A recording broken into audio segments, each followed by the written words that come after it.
Hi. First of all, I just wanted to say thank you so much for making the audition fee free this year because that's been a huge help for me and I'm sure it has for a lot of people. And for extending the audition date by a month because that was a big help as well. So I just wanted to say thank you. And my name is Byron Howells. I'm 22. I live in Brisbane in Queensland, and the pieces that I chose to do are Richard II from Richard II and Doug from Cozzy.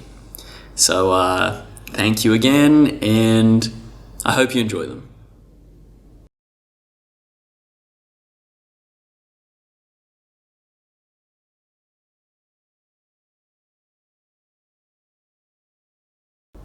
No matter where, of comfort no men speak. Let's talk of graves, of worms and epitaphs. Make dust our paper and with rainy eyes write. Sorrow on the bosom of the earth. Let's choose executors and talk of wills, and yet not so.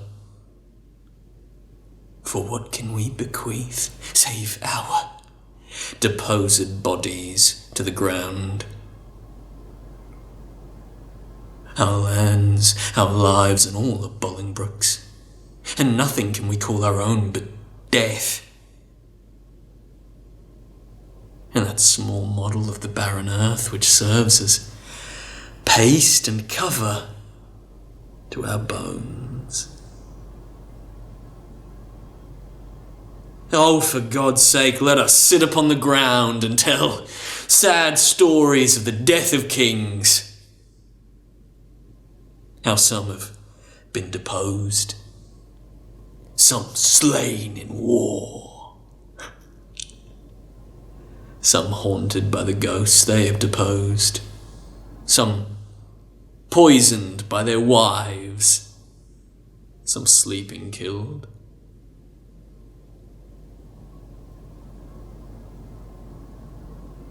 All murdered.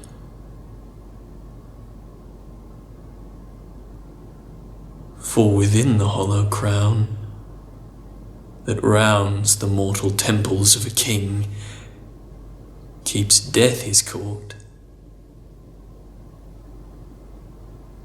And there the antic sits, mocking his state and grinning at his pomp,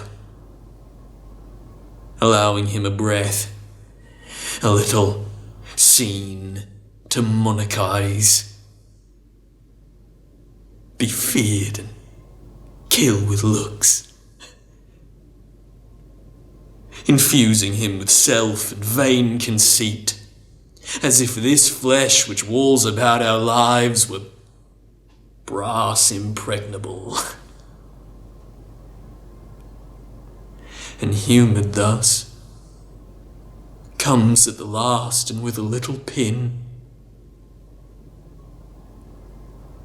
bores through his castle walls.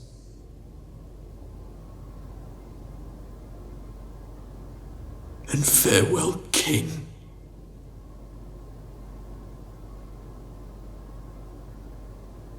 Cover your heads and mock not flesh and blood with solemn reverence.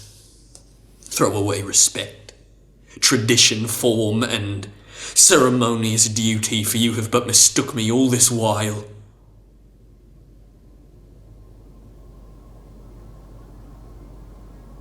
I live with bread like you, feel want, taste, grief, need friends.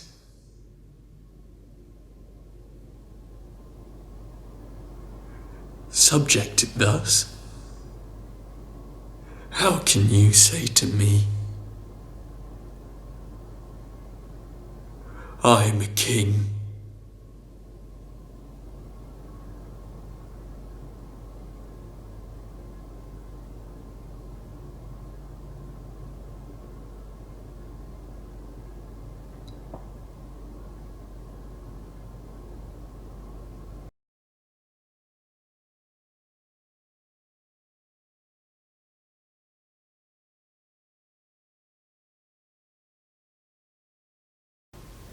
No. No, quite recently. It was the fault of the psychiatrist.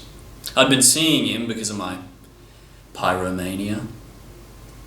That's a person who likes lighting fires. But you probably know that, being university educated. You know the problem with pyromania? It's the only crime where you have to be at the scene of it to make it a perfect crime. To give yourself full satisfaction. Of course, that means your chances of getting caught are greater. Especially if you're standing in front of the fire with a face full of ecstasy and a gigantic heart on. So the cops got me and I'm sent to a shrink. He tells me that I've got an unresolved problem with my mother. I think, hello, he's not going to tell me to do something eatable like fuck her or something. But that wasn't the problem. My ego had taken a severe battering from her. He said I'd better resolve it. Stop her treating me like I was still a child. Made some sort of cosmic sense. I had to stand up to her. So I thought about it like a boxing match. I had to get the first punch in, so to speak, to get the upper hand in our relationship. She had 5 cats. One night, I rounded them up, put them in a cage, doused them in petrol and put a match to them. Then I opened the cage door and let them loose. Well, boy oh boy, what a racket. They were running around the yard, burning and howling. There's no such thing as grace under pressure for a burning cat, let me tell you. I hid in the shrubs when Mum came outside to see what was happening. Totally freaked out, she did. 5 of them running around the yard like mobile bonfires. I figured I'd wait a couple hours till the cats were dead and Mum was feeling a bit sorry for herself. And I'd knock on the front door and say, "Hi Mum, I've come to talk about our unresolved conflicts." But oh no! One of those cats ran inside. Within a couple minutes, the whole bloody house was alight. Within half an hour, there was no bloody front door to knock on. If it wasn't for that damn cat, I wouldn't be here.